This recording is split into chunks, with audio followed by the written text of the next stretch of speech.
Do our comedy peers actually want us to not have infrastructure? Not have hygiene, regulation, and medicine? Good question. But do you... what's in the air? You know what's in the air. You know what's in the air. You know what's in the air. It's possibility. It's possibility. It's possibility. It's possibility. All right, so Marc Maron did this podcast with Trash Tuesday. That's Kalila Kuhn, who does Tiger Belly with Bobby Lee, used to be his girlfriend, and Esther Pavitsky, who is a comedian. And so I guess they're all sort of friends, which is like a little bit of a strange crew. But Esther and Marc have been in the same comedy scene in LA for a long time. So they got into all the stuff about Rogan and the rest of that crew because most of those comics came from LA. So they also came up in the same scene as Esther Pavitsky. So that's kind of what she's talking about here. I don't know that she's talked about this before, but they really broke it down here. Didn't really say many names. Marc did. But Esther pretty strongly agrees with a lot of what Marc has to say here, which I found to be interesting. A lot of these comedians are jumping on this, stirring the pot of this particular conversation, but I think the momentum is moving pretty strongly in one direction. So we'll get into all that. Here's the first part where Esther and Kalila bring up the whole Rogan sphere controversy. Sometime last year, you had like a big run on all the, like you were on a big press tour. Oh, yeah. And you were going off on all the... the guys. Yeah. Where are you at now with that? Like, do you feel...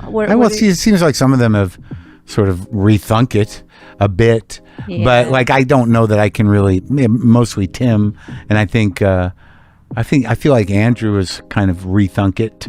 I don't expect Theo to rethink much, and I don't like that's not a slag on him, and I think Joe knows where his bread is buttered, but I think that. My problem was with their politics. I mean, I know all those guys, and I was clear about it, and and I still feel that way, but what's done is done, and now what do you really expect? I mean, Tim has been sort of surprising in that he is sort of like, we fucked up, and this guy's, bad news, and he's conning everybody. But don't you think they all always knew? How could anyone not always have known that? I really think that that a lot of people don't have a worldview. They react emotionally, and also they're looking to do what's best for them.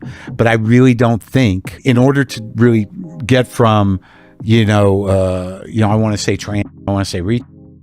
And that's what I'm going to vote for. I'm going to vote for anti-wokeness so I can have the freedom to do that and to get there, from there to realize they're going to use that as an umbrella for all the policy necessary to dismantle liberal democracy on all levels under that anti-woke umbrella.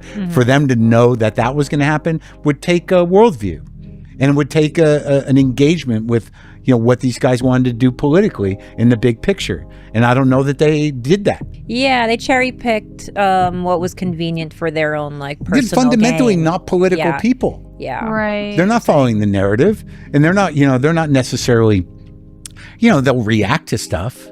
But I mean, there is something that's been going on for decades, between the right and left, or the right. There's a lot of things that I had to get hip to, like when I was at Air America, to sort of follow the narrative. And then once you get conspiracies and alternative sources of things where everything becomes dubious to you, like, well, that's not true. Where'd you get your information? Like, if you can say that to anything and there's no barometer for what truth is or what it isn't, and then you're in some other fucking you're in you're living in a conspiracy theory. Do our comedy peers actually want us to not have infrastructure? Not have hygiene, regulation, and medicine? Good question. But to your point, like, if you don't have a worldview, you're not thinking that far ahead. And also, you're not buying shit at places where you're going to get sick. And also, you don't have to worry about seeing a doctor. And also, you don't have to worry about being infected by things that, you're going to get from Taco Bell unless... That's so true. It's like your worries are different, man. Concierge doctor for all of They don't them. even have to fucking worry about getting sick on a commercial airline. I can't wrap my head around it, I guess. What?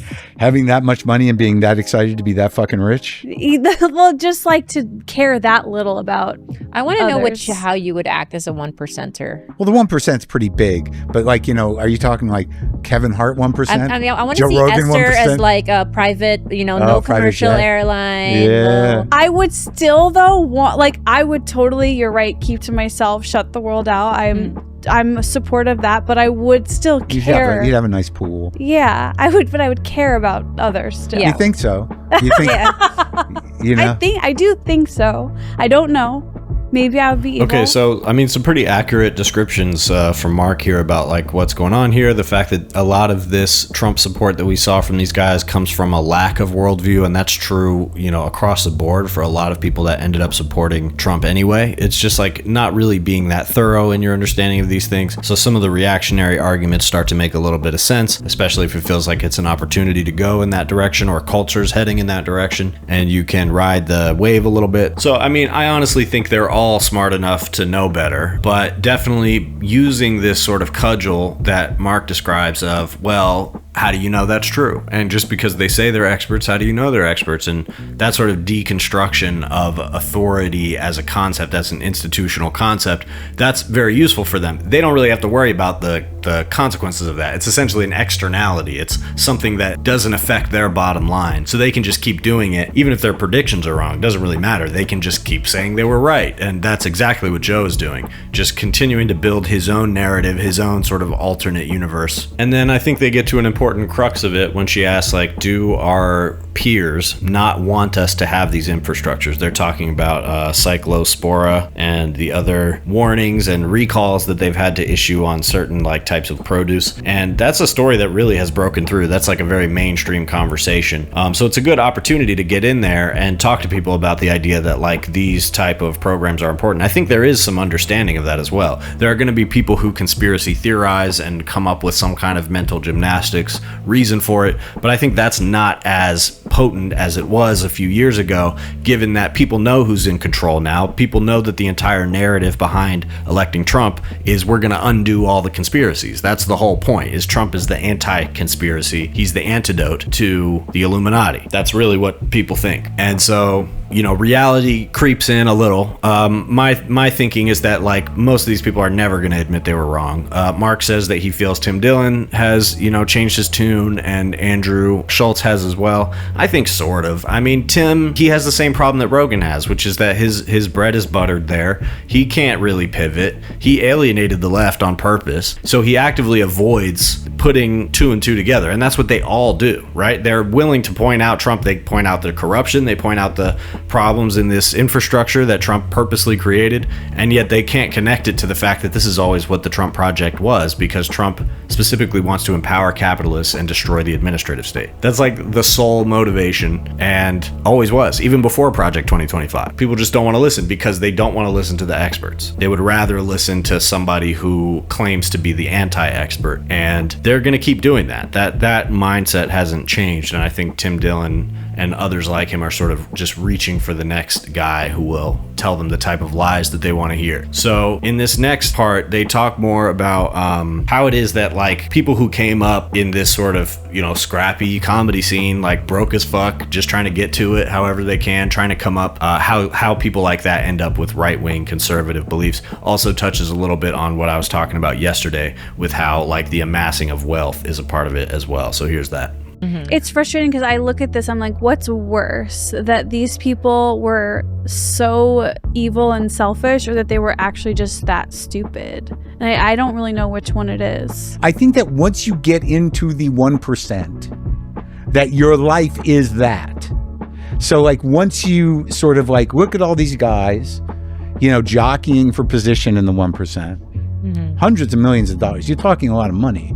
So whatever, you know, goes on at the Kevin Hart roast or whatever racist thing they say, they're still flying far above the world and the average person and the average person's problems and concerns. They don't have any of them. But they don't have a recollection of the grind or the early years? No, because it was all, I don't know what their life is or it's all about success, but you know, their day-to-day challenges are, they might as well be on Mars. Yeah. So like and it really is an insulated world that is about success and about numbers. And then also like someone like Tony, he likes the role of being the villain. Yeah. And you know, what does that mean? And I think he likes Trump for the same reason. But who's running this country and what's really happening and how is it all coming unhinged, and the fact that that we don't even have enough infrastructure to stop an outbreak of diarrhea virus. When does it impact guys who are so rich that they don't have to live on the planet anymore? I don't know, but it's like, look, I'm not broke and I'm not, working a manual labor job, but I am empathetic to the struggle of people that are marginalized or minorities or in a certain type of trouble. And I do think that you lose a lot of what makes America amazing if you're all about white culture. Yeah, I personally feel so confused where I sit now, because I'm like, I started with a lot of those guys, and it's like we were just like broke people that like wanted to be artists. The antithesis of that. Yeah. Well, yeah. But it is art. It is art. I get what you're saying, but there are people that get into it for the big prizes, right? So like there is I'm not a person that generally thought about money, and I still don't. Like I had something to say. I still kind of feel that way. I'm happy that it worked out and I made some money. There was nothing I put in place to make that happen. There was no forethought to it. I lucked out. I was there at the beginning of something that coalesced around me, and it worked out for me. But I didn't have a plan to make money, and I still don't. I'm happy I did, because it makes my life easier. And now that I have it, I do feel like a success in that way. But like there comes a point where it's like, how much money do you fucking guys need? I think my point is just like people who are creative and who are people that get on stage to express how they feel, it doesn't make sense to me that they're also like Republican. Like that's just my brain doesn't compute. I don't mean to jump to your no. I don't think that there is a lot of creativity necessarily to having a point of view about a thing, right? These aren't poets. You're not talking about 20 Brent Weinbachs. All right, so a few interesting things being said here. Mark is kind of straight up arguing against the idea that doing stand-up comedy as an act is not an art. And that's why it doesn't, it's not a contradiction that people who do the art of stand-up comedy would drift towards right-wing politics. So that's a take there. It's interesting how often comedians will downplay and cut against, the craft of stand-up. I think most people out there would consider it to be an art. But what Mark's saying here, though, is that it doesn't take being an artist to be able to stand on stage and do that and to have a point of view and even to make some jokes about it. So I think that's fair, and I think that's a fair assessment too of how you get the type of blowhard, essentially political pundits like Tony Hinchcliffe, who kind of does the same thing they do on Fox News, which is just identify how to be the antagonist and try to stake out that position to ultimately convince people that you actually believe it enough to just keep going. And that's true, but also doesn't really address the fact that in order to get into that position, especially in LA, which is where Tony Hinchcliffe came up, that's where Rogan came up, you have to have a fair amount of dedication to the just like getting on stage part and the like trying things out part. And Tony Hinchcliffe, is famous, notorious for saying that he cares a lot about that. He cares a lot about the craft of stand-up. That's why he created this show, Kill Tony, to, prop up younger comics, give anybody a chance. And it's all about the craft of comedy, the art of it. And yet when you look at his craft, it's lazy, it's horrible, it's the lowest common denominator. He's clearly just scamming and capitalizing. So that's really the question, is what is it that makes somebody drift in that type of grifter direction, where you just identify the culture war, and you identify the rage button you can hit and you keep hitting it. And I think it's really just opportunism that comes in the wake of what Rogan created, which was, like I said, just this opening of this huge chaotic Pandora's box that kind of got intertwined with right-wing politics at a certain point, where it just felt like this fire hose of new information and a new perspective. And it wasn't just Rogan perpetuating that, but he kind of recognized that wave coming and capitalized on it.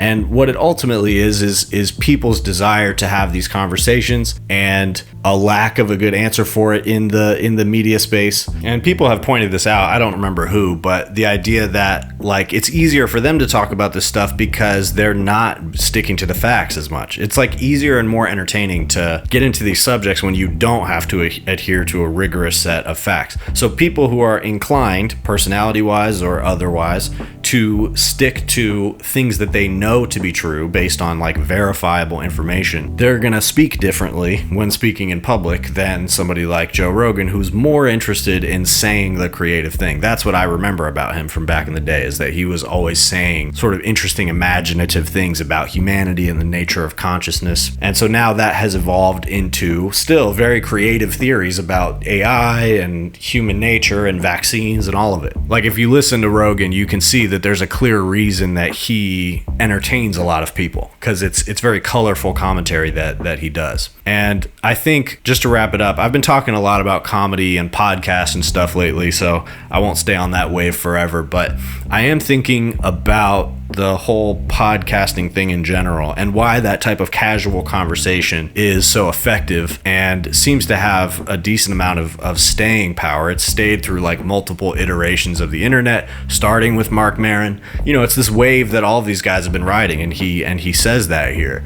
And I think part of it is that it is social in nature, even though people call it parasocial, and there's certainly aspects to that where it can become unhealthy, the way people engage online. But the point is, though, that through all of these technologies, we are kind of socializing. It's all sort of a social act. It's a product of humans' desire to be social. And so I think that's why technologies that are social, like social media or even our phones, like those are the ones that really work in a capitalistic frame. It almost kind of transcends whatever the actual capitalist like means of production is, because humans' desire to be social is really what it's all about. And I think an under-discussed aspect of socialism, I mentioned this in the last episode, is right in the name. It's the social aspect of it, because people understand the idea of like we all pay into society and we get better outcomes because of it. It's better for everyone. People get that part, but an under-discussed aspect of it is the idea that the reason the workplace should be democratized is because it is already social in nature, and production is already social. And you know, pretty much any job that you've had, even if it's completely work from home, it's probably very social. There are many people working together, communicating, and trying to create a certain outcome together. So the nature of work, and really of all of our lives, is social.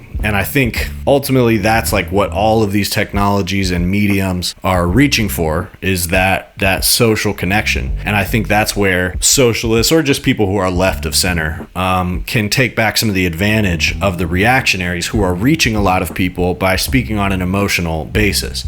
And what I think socialists and other leftists are not doing enough is talking and socializing with as many people as possible and finding inroads through those like social means of meeting people, talking to people. Probably an advantage position for socialists is to be the more social party, and especially as things are deteriorating and escalating in their horror under Trump too. You know, being the people that are talking the most with each other and having a vibrant social aspect to the movement, I think is going to become something that's very appealing to people and very necessary. And it's also just kind of what the whole concept is built on in a way. I'm still fleshing out that idea, but just wanted to throw that out there. I'm in the pocket, and they know they can't slow it, can't stop shit. How the game so cold, so toxic, can't drop cause they're in somebody's pocket. For me that's not it,